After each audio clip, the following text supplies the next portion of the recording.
Hey folks, welcome back to another Dice Tower preview. I'm Mark, and today we're taking a look at the Amulet of Thrayax, which is brought to you by Trolls and Rerolls. It's for 2 to 6 players, ages 14 and up, and games generally run about 30 to 90 minutes. Congratulations on finally becoming leader of your cult. May your predecessor rest in pieces. What fortuitous timing as well, as the highlight of any cult's calendar, the quinquennial murder fest known as Thraymania is upon us.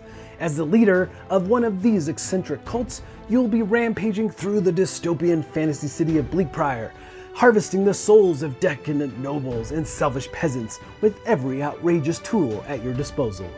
Battling to win the powerful Amulet of Thrayax, you will use a combination of murder and counter cards to reap souls, otherwise known as points, from the city. To claim the amulet, you'll need to bring all your most devious tactics to the party. And when the final bell chimes, the winner is the cult that has beaten and hoodwinked the most souls out of Bleakpyre. Now, cultists, the time is almost here. Sharpen your implements and stuff those crates full of plague rats. Thraymania is about to begin. So, this is the city of Bleakpyre. Now, there's different districts around the center here. The Amulet of Thrayax sits in the middle and will shine light on different districts during the course of the game, giving you special abilities and powers based on the cards that you're playing. Now, also, there are peasants and nobles that you're trying to gather their souls and put on your altar on your player board. Now, peasants are also currency in the game, giving you movement around the different districts. But nobles are going to be worth the most points at the end of the game, so you want to try to get as many of those as possible. But you're going to be manipulating all of these around the different districts, trying to basically harvest them for your player board and get points at the end of the game. And you really only have a number of rounds, again, based on the number of players to do that. Now, it becomes very puzzly as you play cards and manipulate their movements from the different districts back and forth. And when you grab them from the board and put them on your altar, there's a lot of different puzzly aspects going on here. And it is a race to go up against your fellow players to get the right nobles and get them to your player board and so forth. Now, all of you are going to play these cultists, right? So there's several different cults. Now, the basic game, everybody's going to have the same powers. But I believe in one of their stretch goals, they're going to have special asymmetric powers for each of the cults. And I love the lore around all these cults, especially the Seers. Oh man, I love these ones. Their icon is a 20-sided dice, and they are seekers of truth. They know the truth is up there, meaning they know in their visions they've seen gods or you, the players, looking down and manipulating their every move in the city. They're convinced they're just pawns in a game. So all of these cults have a fun, unique lore around them, very thematic. I really like that aspect of the game. It draws you in for sure. And you as a player, as a cultist, have your own player board with a series of tokens and cards and your cultist token, which you'll be using to move around the board. Now, based on player count, there will be 1 or 2 of these in play. So generally you're going to only have 1 in play, but for like a 2-player game, you'll have 2 cultist tokens to manipulate. And there's some additional rules around that as well. But we're going to be looking at the basic game, 4-player setup here. And you know, your player board at the top is where you're going to be storing all the souls that you collect. You've got a series of tokens below that are inconvenience tokens, and they'll give you special abilities in a district. And then you've got your indebted nobles, which we'll take a look at. You've got infiltrators, and you have jesters. Both of those things can attach to other cultists. And then those cards, you're going to have murder cards and counter cards. And these are the core of what you're going to be playing and using throughout the course of the game. Now, in the center of the board is the Amulet of Thrayax, where eventually it will shine its light and giving you special abilities based on the cards you play. But that first round is going to be face down, so you won't know where it's going to start.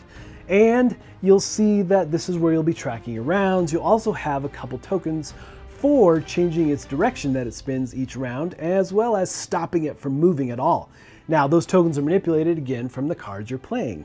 And again, this won't flip over until the second round. So around that though, you're going to see the graveyard, and as you use peasants to move as currency, you'll be spinning them and putting them into those graveyard areas. Now, that is one of the key things on your turn. You're going to be able to move, but you have to have peasants to do it, and it's cumulative. So you'll move from one district, it'll cost you 1 peasant. You move to a second district, that's going to cost you 2 peasants, a third, 3, and so on. So you're going to have to pay that cost every time. And the district that you leave is where you're going to place those peasants into the graveyard.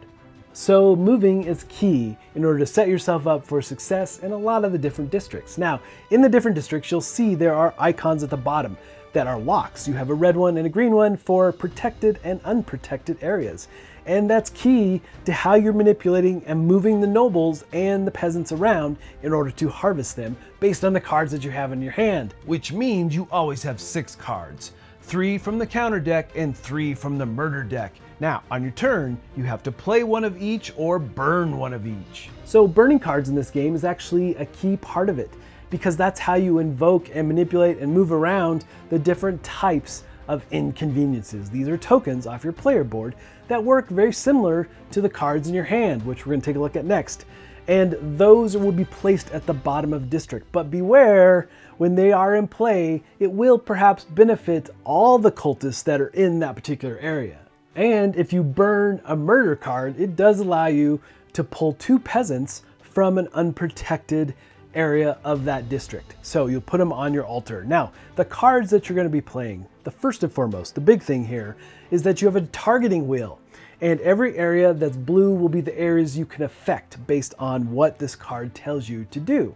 Now, lots of options with these cards. Again, it's all going to be about manipulating and puzzling out how you can harvest the most amount of nobles or peasants. You're going to need lots of peasants in this game because you need them as currency as well, not only for points at the end of the game. So that targeting wheel is key, and it's always oriented off of where you're currently at on the board.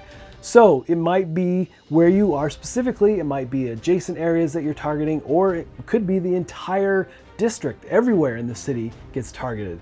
And then you're going to follow the steps on the bottom of the card. So looking at the bottom of these cards, you'll see there's a series of scrolls. Some are in red. Well, the ones that are in red are only available to you if the amulet is pointing at your district that you're in. So you'll follow the scrolls from top to bottom, performing the actions that they set forth. Now, each of those actions have a seal that shows how many peasants or nobles you're going to be affecting. And, you know, the arrow cards are going to be moving peasants or nobles from district to district, or perhaps they're moving from unprotected to protected areas, or back and forth. Either way, again, it's all about manipulating where they are on the board so you can best harvest them. And then you have the sword icon, which is all about harvesting. In the case of this card, so powerful. I can, from an unprotected area, harvest 5 of the peasants. But because the amulet is shining on me, I get to harvest an additional 8.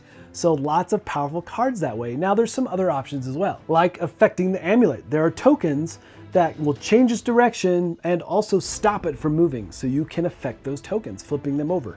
And you can also place your infiltrators and your jesters on other players' cultists. And that gives you additional benefits as well at the end of your turn if they're still there. Obviously, those cards will also pull those things off. If you happen to have an infiltrator on you, you can remove it, give it back to its owner. Also, there's the indebted nobles that you hope to get on the board, and they hope they survive to the end of the game because they're worth a ton of points. Lots of different options with these cards for sure. And there's even a brawl card that allows you to basically kick one of the cultists out of your area. So again, how you put these different cards together and the combos you create is really key to success in this game. All right, folks, just a reminder once again, this has been a Dice Tower paid preview, and everything you've seen here has been in prototype form, so keep a close eye on the campaign for any changes that still may occur. Now, I definitely encourage you, again, to go look at the campaign, look at the different lore around all the cultists, some fun stuff there. And this artwork fits in so well. They did a nice job. It really does work with the theme and what you're doing in the game. Now, the fact that you have so many options, moving those peasants around and the nobles, and how you best manipulate the amulet even to get the most options off your card and gather the most souls. And when do you burn a card versus not? I love the different choices in this game and just how it feels like a puzzle. Really, really well done.